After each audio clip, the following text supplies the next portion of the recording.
Emerging market पर JP Morgan bullish हुए हैं। उन्होंने रेटिंग भी बढ़ाई है इमर्जिंग मार्केट की और भारत प्रेफर्ड मार्केट्स में से है, स्पेशली क्योंकि काफ़ी डोमेस्टिक एक्सपोजर है भारत का। पूरी रिपोर्ट यतन से समझते हैं। यतन, गुड आफ्टरनून, बताइए। Good afternoon. और जेपी मॉर्गन ने कुछ दिनों पहले ही अंडरवेट से न्यूट्रल किया था अपना स्टांस इमर्जिंग मार्केट्स पे, अब वो ओवरवेट हो गए हैं। इमर्जिंग मार्केट्स को लेके जेपी मॉर्गन का व्यू काफ़ी कंस्ट्रक्टिव है और उसमें भी भारतीय मार्केट्स चाइना के अलावा इनको पसंद है। पर्टिकुलरली अगर हम बात करें तो यूएस डॉलर के मुकाबले अगर हम देखें तो उसके इन्वर्सली, यानी जब डॉलर कमज़ोर होता है तब emerging market equities out perform करती हैं।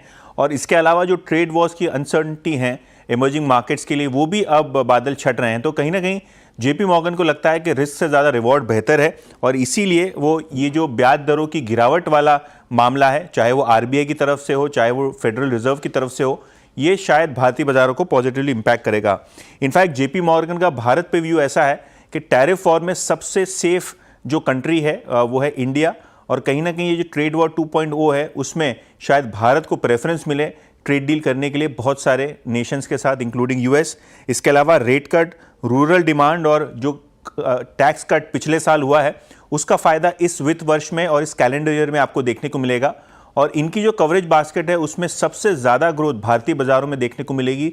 भारतीय जीडीपी पे वो काफ़ी बुलिश हैं क्योंकि जो सामान्य मॉनसून और कमोडिटी के दाम गिर रहे हैं उसकी नरमी के चलते शायद आपको FY26 के अर्निंग्स में एक जंप मिले और शायद इसीलिए भारत उनके एक प्रेफर्ड लिस्ट में दिखाई पड़ रहा है। भारत प्रेफर्ड लिस्ट में इस समय जेपी मॉर्गन की तरफ से। शुक्रिया यतिन।